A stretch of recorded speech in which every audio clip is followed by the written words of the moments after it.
बेटा नीलेश, ये तो तूने बहुत अच्छी खबर सुनाई, मजा आ गई सच्ची। बेटा तुम्हारी उन्नति से हम सब बहुत खुश हैं। सब आप ही का आशीर्वाद है माँ। नीलेश बेटा, हमारे पास भी तुम्हें सुनाने के लिए एक बहुत अच्छी खबर है। हमारी हेतल पूरे स्कूल में कविता पाठ में फर्स्ट आई है। अरे इनाम जीता है मेरी बेटी ने, इनाम। बहुत अच्छी खबर सुनाई बापूजी आपने। अरे उसे बोलो कभी हमें भी कोई कविता सुना दे। अब वो तू उससे ही बात कर ले। कराइए। नहीं भैया, मैं ऐसे आपको नहीं सुनाने वाली। पहले आप ये बताइए कि आप यहाँ कब आ रहे हैं। अरे हर्षा दीदी भी आई हुई है, अगर आप यहाँ होते तो कितना मजा आता। अरे यार हेतल, बीमार से पहले आना बहुत मुश्किल है। क्यों? अरे तू फिक्र क्यों कर रही है? अभी हम लोग आएंगे ना तो खूब कविताएं सुनाइए हमें, और तेरी भाभी को तो बहुत शौक है। ठीक है, पक्का। चलिए ठीक है। जय श्री कृष्ण बापूजी। नहीं हूँ मैं पागल, मैं पागल नहीं हूँ। नहीं मैं पागल नहीं हूँ। मैं पागल नहीं हूं, मैं पागल नहीं हूं। गुजरात के अमरेली की रहने वाली 18 साल की हेतल ये कहते हुए सूरत की सड़क पर जख्मी हालत में बदहवास भाग रही थी। क्यों? कहां था उसका परिवार? कहां थे उसके मां बाप? कहां था उसका भाई नीलेश, उसकी बड़ी बहन हर्षा? 3 साल में ऐसा क्या हुआ कि रिश्तों की अहमियत हेतल और उसके परिवार से दूर हो गई? कैसे पहुंची वो इस बदहाली में? आखिर अमरेली से सूरत तक के इस खौफनाक सफर की शुरुआत हुई कब थी?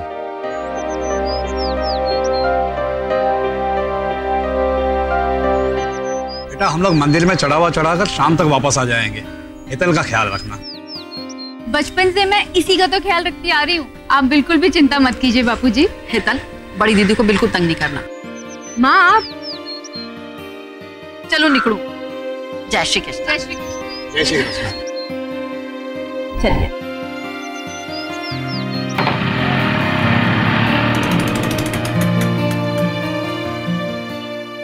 चल।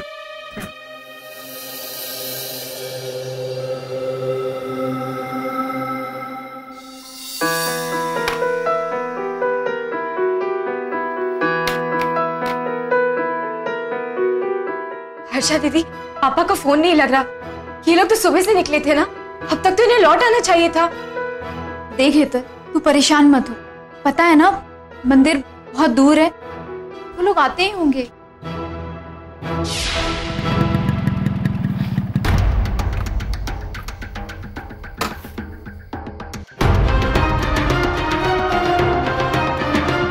जल्दी जल्दी हॉस्पिटल चलो बेटा। हॉस्पिटल? मगर क्यों? तुम्हारे माँ बापूजी का एक्सीडेंट हो गया है बेटा।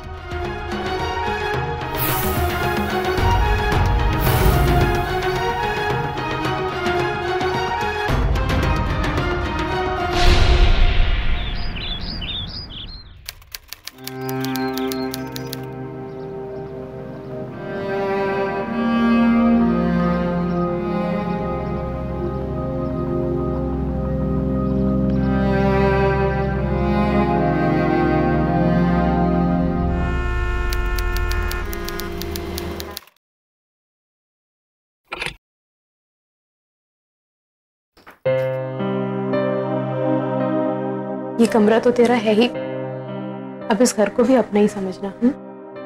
और हमारे होते हुए तुझे किसी भी चीज की फिक्र करने की जरूरत नहीं है। चल अब तू नहा धोकर आराम कर ले, मैं थोड़ी देर में खाना बना लेती हूँ, ठीक है?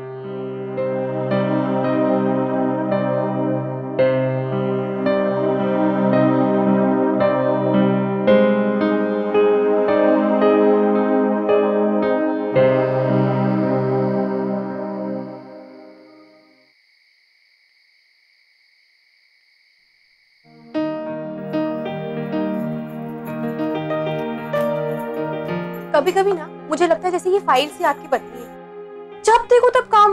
मेरी तो आपको कोई परवाह ही नहीं है। क्या हो गया? क्या हो गया? अरे घर में इतना सारा जेवर और पैसा, मुझे तो इतनी टेंशन हो रही, पता है मेरे गले से निवाला भी नहीं उतरता। आखिर जो भी हो, हेतल की जिम्मेदारी हमारी ही है ना, और इतना जेवर और पैसा घर में रखना सेफ भी तो नहीं है। अब उसके पास तो लॉकर है नहीं, तो मैं सोच रही थी आप उससे वो जेवर लेके मुझे क्यों नहीं दे देते? मैं देवेन के साथ जाकर हमारे लॉकर पे रखाऊंगी। अब लॉकर इस घर पे मेरे ही पास है ना। तो तुम ठीक कह रही हो, सारा गहना और पैसा वहां पे लॉकर में ही ज्यादा सेफ रहेगा। मैं काम करता हूँ, कल मैं हेतल से सारा पैसा और गहना लेके मैं तुम्हें दे देता हूँ, ठीक है? चलो बाबा, अब मैं अपना काम कर लूं।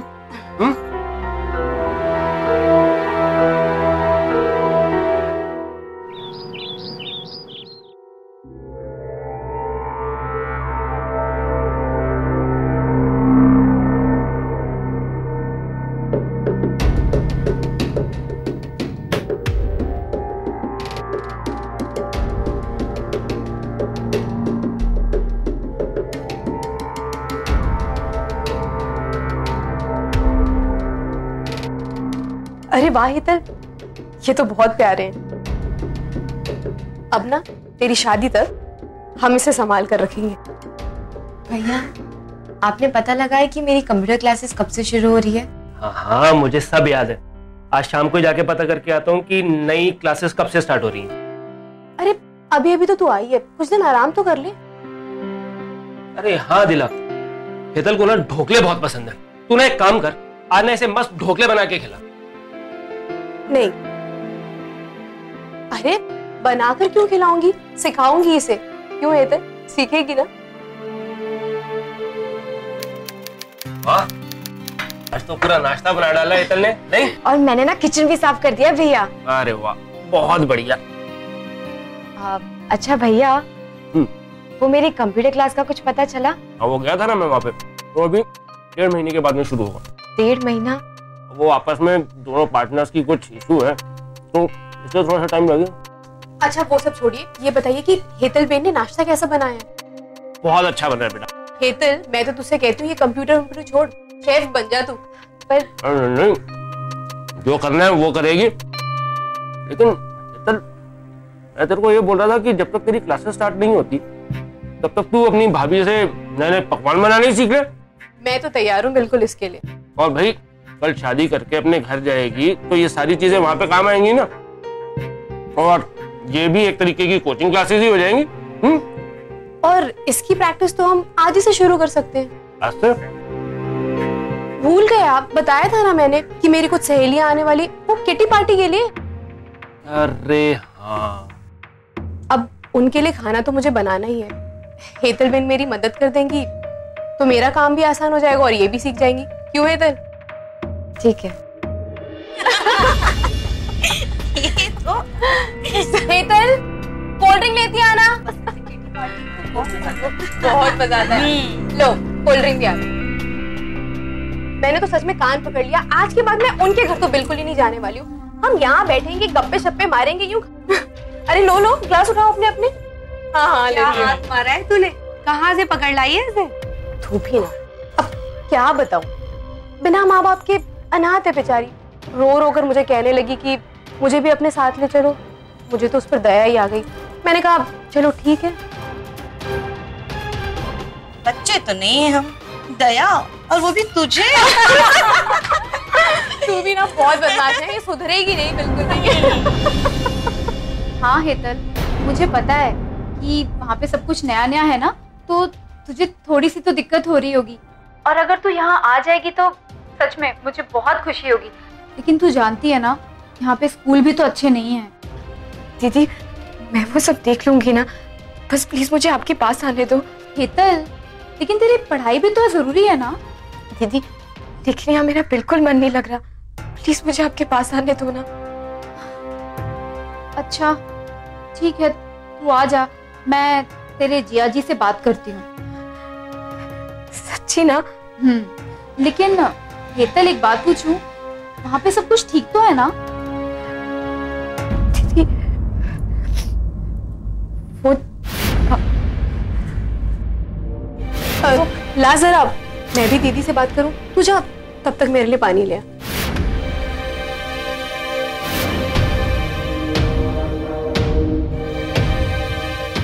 हाँ दीदी, कैसी हो?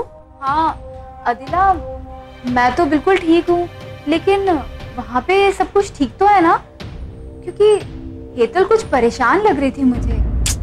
कहाँ ठीक है दीदी, अभी माँ और बापूजी को गए दिन ही कितने हुए, हर वक्त बस खोई खोई रहती है हमारी हेतल। ओ, फिर अब? इसीलिए तो मैं हर वक्त उसे अपने साथ ही रखती हूँ। घर के काम काज में इधर उधर उसका मन लगाए रखने की कोशिश करती हूँ, लेकिन फिर भी हेतल। अरे अदिला, देखो तुम हिम्मत मत हारना। हाँ, तुम अपने आप को संभालो, और मुझे पूरा विश्वास है कि तुम हेतल को संभाल लोगी। बस तुम हिम्मत मत हारना, संभाल लो उसे और अपने आप को भी। हाँ ठीक है दीदी।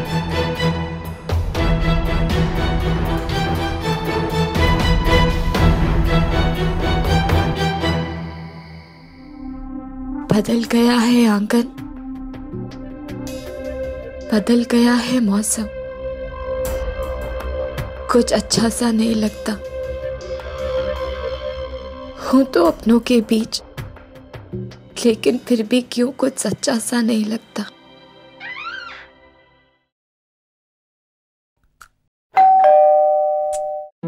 अरे हेतल, देखना दरवाजे पे कौन है बेटा।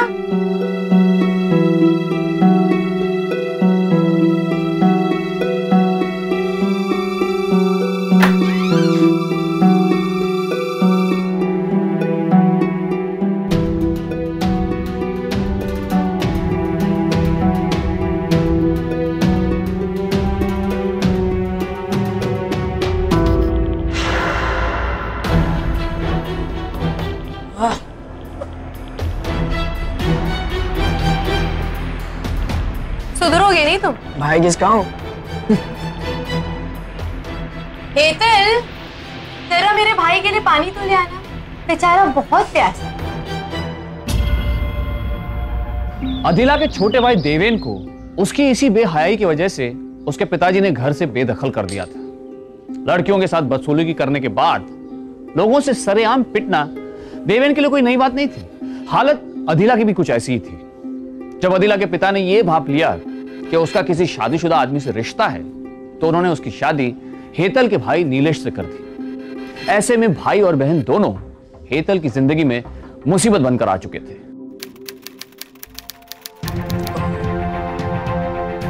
सॉरी, ये क्या हो रहा है? देखो ना दीदी, अब तो हम एक दूसरे को कितने दिन से जानते हैं, फिर भी ये ऐसे डर रही है जैसे मैं सड़क पे चलता हुआ कोई मवाली हूँ। अब ये हमारी तुम्हारी तरह बड़े शहर से थोड़ी है, छोटे से शहर से है बेचारी। इसे क्या पता बड़े शहर के लोग और उनके तौर तरीकों के बारे में।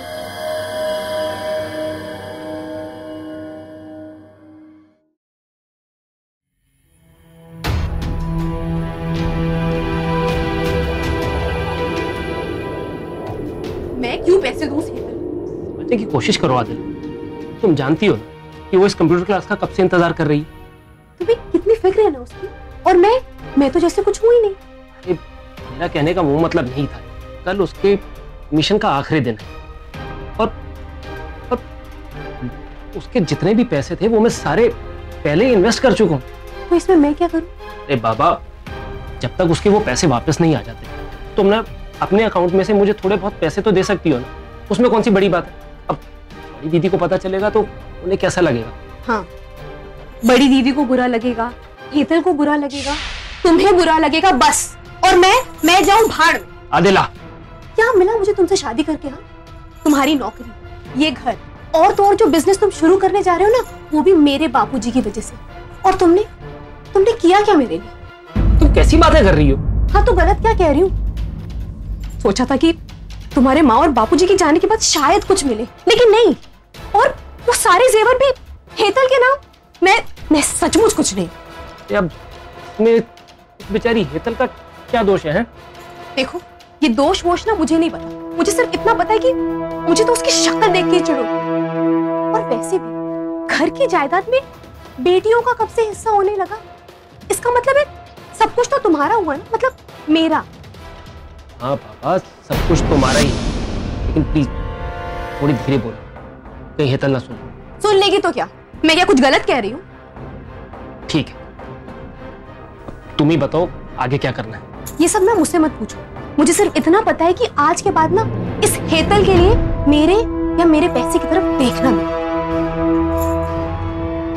ठीक है, तुम जो बोलोगी ना मैं वही करूंगा।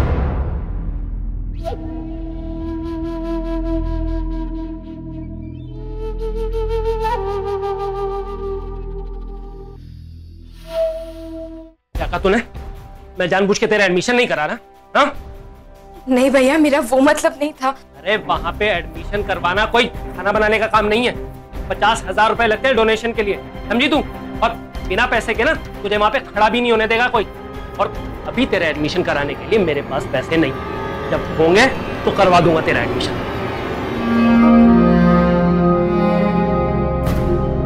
हेतल, दीदी का फोन। देव, बात तो कर ले। हेलो हेतल, ये सब मैं क्या सुन रही हूँ? हाँ क्या दीदी? कभी तुम नींद में उठकर चलने लगती हो, कभी तुम्हें माँ बापों की याद आती है, और कभी तुम्हें कोई चोर नजर आता है। कभी कभी तो तुम इतना जोर से चिल्लाती हो कि पड़ोसी आकर इशारे से पूछते हैं कि यहाँ पे सब कुछ ठीक तो है ना? नहीं दीदी, ऐसा तो कुछ भी नहीं है। बस हेतल, बहुत हो गया। देखो, माँ बापूजी की याद हमें भी बहुत आती है, उनके जाने का दुख हमें भी बहुत है, लेकिन इसका मतलब ये नहीं है कि तुम इस तरह की हरकतें करो। अब तुम कोई दूध पीती बच्ची नहीं रही है, तो अपने आप को संभालो। और एक तो अदिला ने तुम्हें अपने पास रखा है, उसे और परेशान मत करो। और अगर तुम उसे इतना ही परेशान करती रहोगी तो तुम हमें भी मुसीबत में डाल दोगी। दीदी सुनिए, तो ऐसा बिल्कुल भी नहीं है। अब बस करो, अदिला को फोन दो।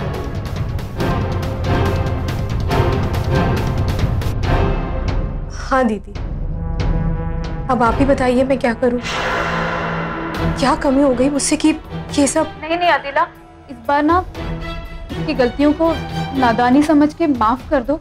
देखो, अगर अगली बार उससे कोई गलती होती है ना तो मैं खुद आकर। नहीं दीदी, आप क्यों यहाँ आने की तकलीफ कर रही हैं? मैं हूं ना, मैं सब संभाल लूं। अच्छा दीदी, फोन करते रहिए।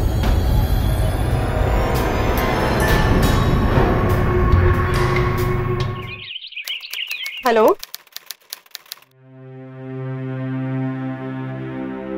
अरे मैं आ रही हूँ, बस पहुंचती हूँ, ठीक है?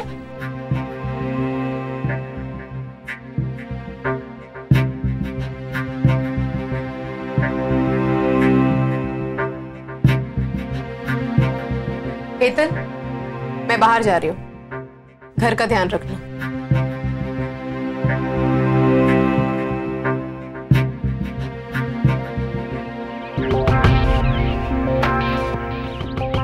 ऑटो।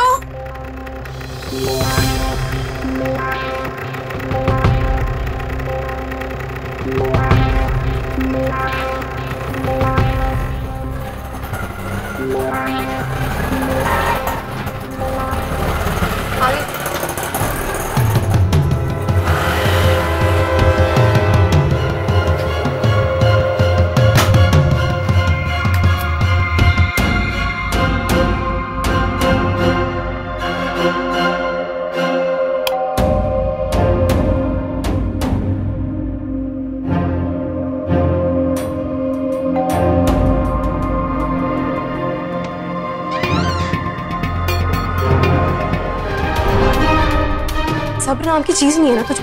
दीदी ऐसी कोई बात नहीं है। मैं तुझे बहुत अच्छी तरीके से जानती हूँ। वो तो अच्छा हुआ कि मेरा पर्स यहाँ छोड़ और मैं वापस आ। बापूजी ने तुझे जिस वजह से घर और बिजनेस से निकाला था, वो आज फिर वही करने जा रहा था। ये तो मैं हूँ देवे। अगर बापूजी को पता चले ना तू अब भी नहीं सुधरा है तो अब तो वो तुझे जायदाद से भी बेदखल कर देंगे और दे देंगे सब कुछ मेरे सीधे सादे पति को। फिर फकीरों की तरह उनके सामने हाथ फैलाकर खड़े रहना। अदिला हेतल को मानसिक परेशानी देती थी तो मौका मिलते ही बिना किसी वजह देवेन घर में घुस जाया करता था हेतल को परेशान करने के लिए। शर्म की बात तो यह थी कि सब कुछ जानते हुए भी अदिला ने कभी देवेन को रोका नहीं। लेकिन सबसे बड़ा सवाल यह था कि क्या हेतल का भाई नीलेश इन सब बातों से अनजान था? तुम्हें जरा भी शर्म नहीं आती हेतल? एक बार भी तुमने ये नहीं सोचा कि अगर आस पड़ोस के लोगों को ये सब कुछ पता चलेगा तो मेरी कितनी बदनामी होगी? कहते हैं भाई बहन का रिश्ता वो रिश्ता होता है जिसके आगे दुनिया की हर ताकत कमजोर पड़ जाती है, लेकिन कभी कभी राखी की ये कच्ची डोर एहसानों के बोझ को उठा नहीं पाती और भाई बहन के रिश्ते में गांठ पड़ जाती है। नीलेश अपनी हर जरूरत के लिए पूरी तरह से अपने ससुराल वालों पर निर्भर था। अपने घर से लेकर अपनी नौकरी तक की हर एक चीज उसे अदिला के माँ बाप से मिली थी, और अब जब अदिला के पिता के पैसों से नीलेश का खुद का अपना बिजनेस शुरू करने का सपना सच होने जा रहा था, तो उस सपने की चमक में उसे खुद की बहन की तकलीफ भी नजर नहीं आई।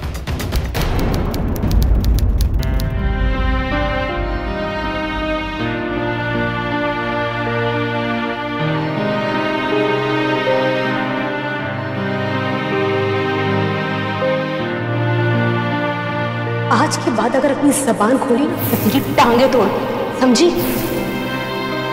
जीना हराम करके रखा है उसने हमारा। तुम उसे घर से निकाल क्यों नहीं देते नीलेश? आदिला, तुम कैसी बातें करती हो? वो छोटी है लेकिन तुम तो बड़ी हो ना। कहाँ छोड़ूं मैं उसे? हाँ? अभी भी तुम्हें उसी की फिक्र है। तो बाबा समझदारी से काम लो। देखो अगर उसे कुछ भी हो गया ना तो मुसीबत तो हमारे ऊपर ही आएगी, समझ रही हो ना? देखो सारा मामला गड़बड़ हो जाएगा, और अगर उसे कुछ भी हो गया ना तो बड़ी दीदी अपने वकील पति की मदद से सारा कैश तो लेंगी लेंगी, और जो तुम्हारे लॉकर में उसके जेवर है ना वो भी जाएंगे हाथ से। सब्र से काम करो, समझी?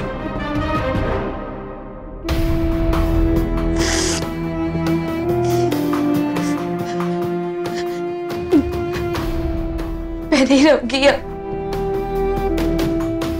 मैं चली जाऊंगी, मैं नहीं रहूंगी,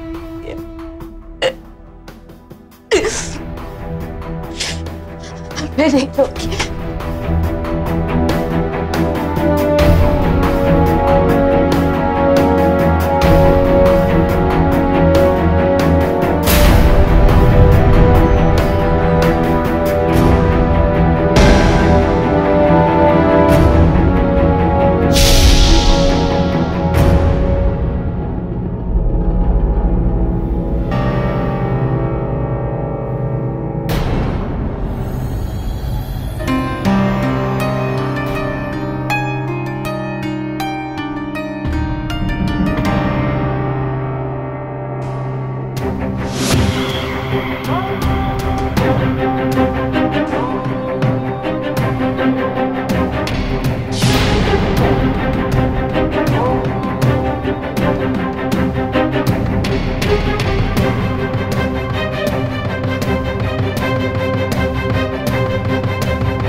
ठीक है, बट प्लीज तुम कुछ करो ना, कुछ तो रास्ता निकालो इसका। हाँ बाबा निकालता हूँ रास्ता, लेकिन पहले मुझे एक गिलास पानी पिला। इस सारे झमेले के चक्कर में ना भूखे प्यासे रह रहे के मेरा दिमाग भी चलना बंद। अच्छा ठीक है, मैं तुम्हारे लिए पानी लेकर आती हूँ।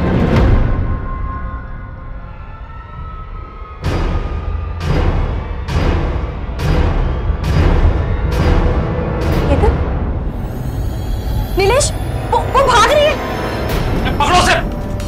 नीलेश हेतल के पैसे तो हत्या ही चुका था, पर अब उसकी इज्जत के लिए भी उसके लिए कोई कीमत नहीं रही थी। उसने जैसे अपनी गैरत और हेतल की मासूमियत का सौदा कर लिया था। अपने भैया भाभी की इस खुदगर्जी और लालच की वजह से हेतल को किस नर्क से गुजरना पड़ा उसका अंदाजा लगाना भी बहुत मुश्किल है। पागल को जंजीरों से तो बांधना पड़ेगी,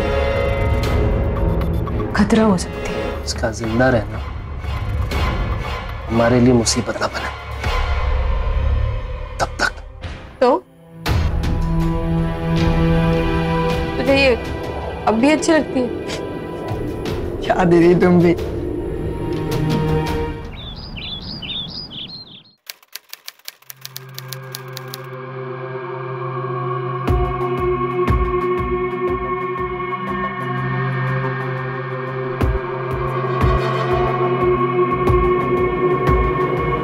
पता नहीं कौन लोग हैं, देखो रोज रॉकेट बना बना के फेंकते रहते हैं। कोई पागल ही होगा। दिखाई पड़े ना तो उससे ही साफ करवाते हैं। बराबर ट्यूशन जाना, समझे? पढ़ाई बराबर करना। नहीं बोल। अरे छी, अरे बेटा गंदा है, गंदे में हाथ नहीं डालते, छोड़ छोड़ो। पापा ये कचरा नहीं है, इस पे तो कुछ लिखा हुआ है। थोड़ा आगे चले जाइए भाई साहब। इधर आ जा बेटा। अरे हाँ, इस पर तो कुछ लिखा हुआ है, मेरी दीदी को कॉल करो, मेरी मदद करो। अरे सुनो, क्या हो भैया? ये रॉकेट कहाँ से आया? ऐसे रॉकेट तो रोज 2-3 यहाँ पड़े रहते हैं, पता नहीं कौन बना बना के फेंकता है। क्या आप लोगों ने यहाँ किसी से पूछा नहीं? भाई साहब हम थोड़े नहीं यहाँ रहते हैं, कागज कहाँ से आया कहाँ से नहीं आया हमें पता चलेगा। हम तो झाड़ू मारने आते हैं, मार के चले जाते हैं। अच्छी बात है।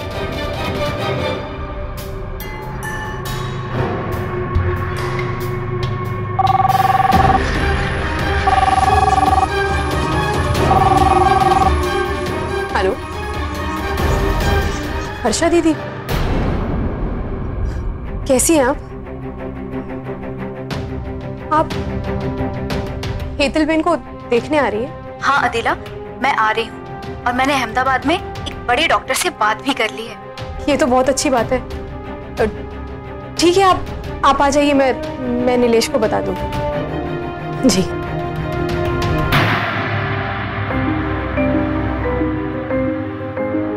मजाक समझ के रखा है क्या दीदी आपने? अगर लाश पकड़ी गई तो हम तीनों फंस जाएंगे। होगा तो अभी ही, बस सोचना ये है कि उसे मारे कैसे। कि अगर उसकी लाश मिले भी तो ये हत्या नहीं आत्महत्या लगे। लेकिन अगर लोग पूछेंगे तो हम उन्हें क्या जवाब देंगे? जवाब क्या देंगे? कह देंगे कि उसे पागलपन का दौरा चढ़ा था, कहीं भाग गई थी और जाकर अपनी जान दे दी। और पुलिस? अब अपनी जान बचानी है तो उनका मुंह भी कुछ खिला पिला कर बंद तो करना ही पड़ेगा, जो भी हो। लेकिन हम करेंगे तो ये आज ही।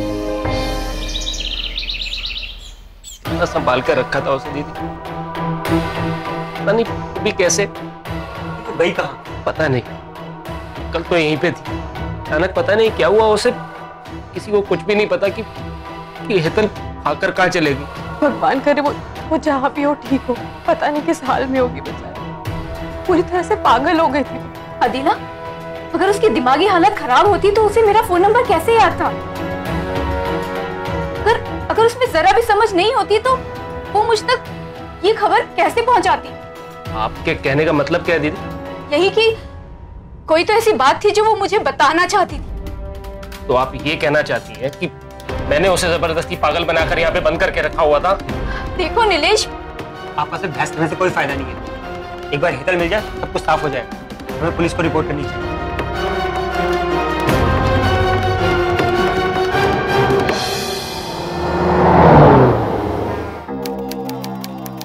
2 साल पहले पापा मम्मी की डेथ के बाद भाई ने कहा कि वो मेरी बहन को रखना चाहता है, तो कोई बात भी नहीं थी कि मतलब भाई के पास वो ठीक रहेगी। तो मुझे भी ऐसी कोई वजह नज़र नहीं आई कि कोई प्रॉब्लम हो सकती है। लेकिन हाँ, जब भी उससे मैं बात करती थी तो ऐसा लगता था कि कुछ तो है बात जो वो मुझसे छुपा रही है। आप ही कह रही हैं कि आपको नहीं मालूम कि किसने फ़ोन किया था? हाँ, नाम तो नहीं बताया, लेकिन हाँ उन्होंने ये ज़रूर बताया कि वो कागज़ के रॉकेट बनाकर फेंकती थी। शायद उनके ज़रिए वो ये बात हम तक पहुँचाना चाहती थी। देखिए, ये भी तो हो सकता है कि कोई आपके साथ मजाक कर रहा हो। पर ऐसा मजाक कोई क्यों करेगा इंस्पेक्टर साहब? और जो भी बात हो, मैं अपनी बहन की जिंदगी बचाने के लिए कोई भी कोशिश अधूरी नहीं छोड़ना चाहती। देखिए, अगर ऐसा है तो मैं भी आपसे वादा करता हूँ कि मैं भी आपकी बहन को ढूंढने के लिए कोई कसर नहीं छोड़ूंगा। शुक्रिया। आप सब गलत समझ रहे हैं इंस्पेक्टर साहब, ये सब झूठ है। सच में पागल हो गई थी। अच्छा, तो तुम्हारी अपनी बड़ी बहन तुम पर झूठा इल्जाम क्यों लगाई? वो तो हेतल के पैसों को हड़पना चाहती है, इसलिए मुझ पर झूठा इल्जाम लगा के मुझे रास्ते से हटा रही है। और तुम सच में, इसकी क्या गारंटी? मैं सच बोल रहा हूँ इंस्पेक्टर साहब, मेरा यकीन कीजिए प्लीज। यकीन करना तो हम पुलिस वालों का काम होता ही नहीं, और सच क्या है ये मैं खुद मालूम कर लूंगा। फिलहाल जब तक ये जांच जारी है, तुम दोनों ये शहर छोड़ के बाहर नहीं जा सकते, समझे?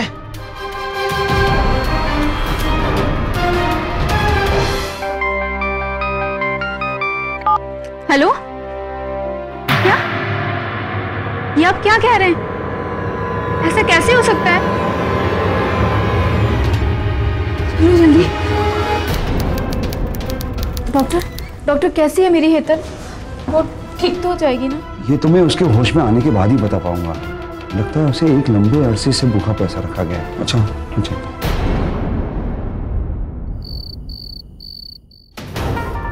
ठीक है ना, हो गई गलती। गलती? तुम ऐसे गलती बोलती हो? हो गई ना गलती, तो क्या करें? अरे पागल, तुम्हारा बाप पागल, तुम्हारा खानदान पागल। जब तक हेतल को होश नहीं आ जाता तब तक नीलेश, अदिला और देवन का जुर्म साबित करना मुमकिन नहीं था।